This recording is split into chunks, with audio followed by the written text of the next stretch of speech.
Hello, YouTubers.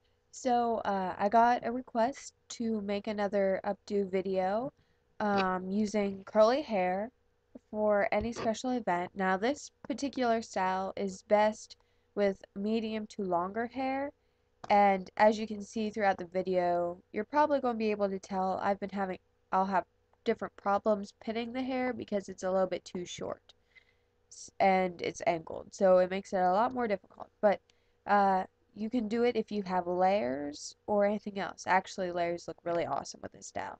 But anyway, uh, starting the video, it's important that you have to curl your hair before you start. Now, if you want it to last all day, then I would suggest putting it in rollers the night before.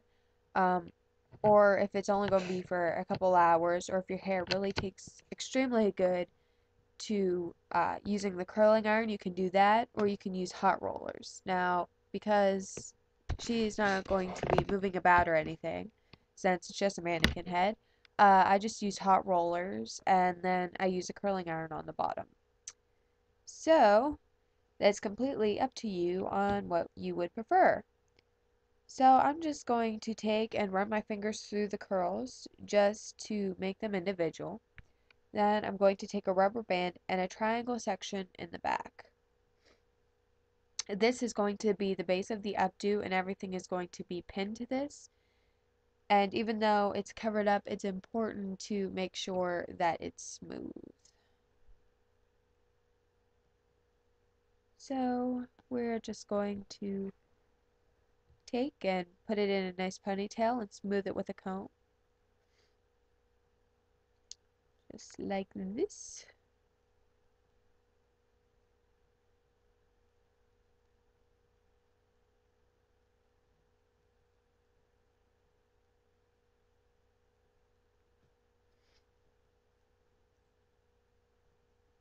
Okay, so now we want to make sure the ends look nice, and we're going to take and comb our hands through the curls. And now what we're going to do is we're going to create like a barrel curl with our hands, so we're going to roll the curl back up and we're going to pin it using two bobby pins. Now I would suggest the best method for this would be crossing the bobby pins, because that gives it some added strength and to ensure that it's not going to come out. So now I'm going to grab some hairspray, I think, and I'm just going to smooth the hair down so that it looks nice. Okay, so now this is the important thing. I would suggest using an elastic rubber band because it's easier to hide. So it's easier to do this section, or, if you use a bigger one, that's going to be a little tougher. But what you're going to do is you're going to take two sections from the front, or if you have long hair and you can wrap it around it, that would be even better. But if you have medium hair and you can't do that, and you still want the curl, then you can use two sections.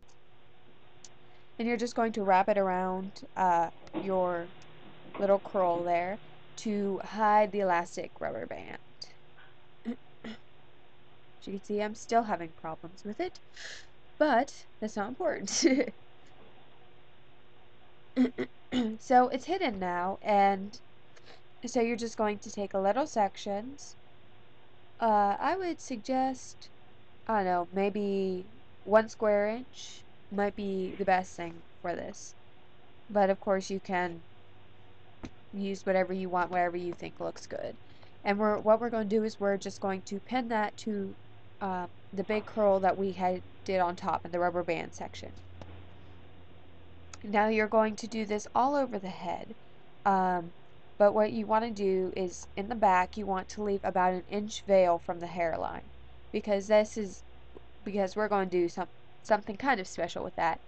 I'm going to try to show you, but basically it's it's hard to explain. But basically, it's we're going to have that main curl and then a whole bunch of smaller curls coming down from that curl, and it's going to give it a kind of neat effect. But so here we're taking our little section, and opening the bobby pin and pinning it to the base.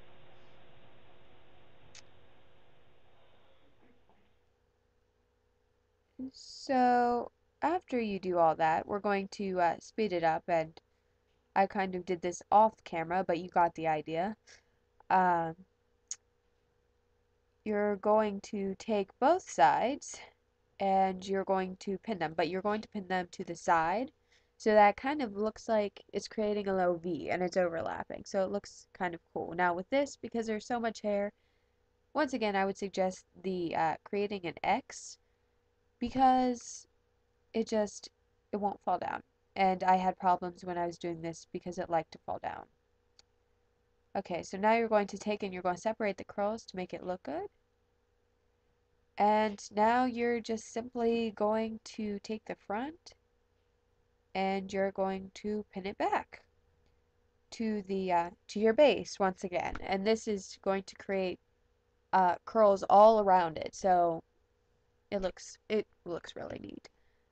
But so if you want that nice elegant look, I would suggest just taking just the smallest little piece um, that has curl and just leaving that out because it looks really nice.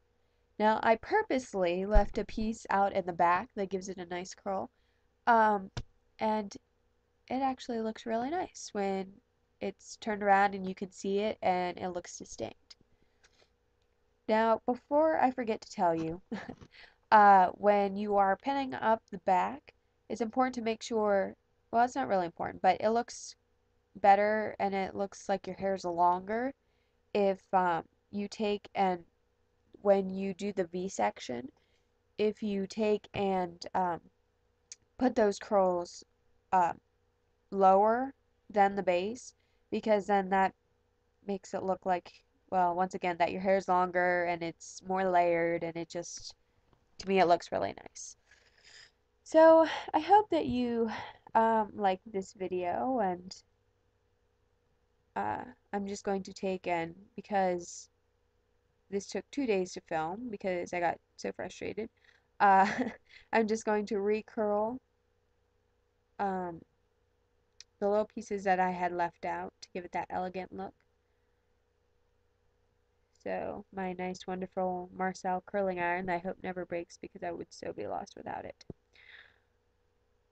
But I'm probably going to be putting up a new video. I got a new flat iron that is actually much better than my other flat iron. So I'll show you guys how you can curl your hair with your flat iron. So still have to work through a couple bugs with that, but it'll be good. Careful when you're testing it because it'll be so small that you'll probably burn yourself.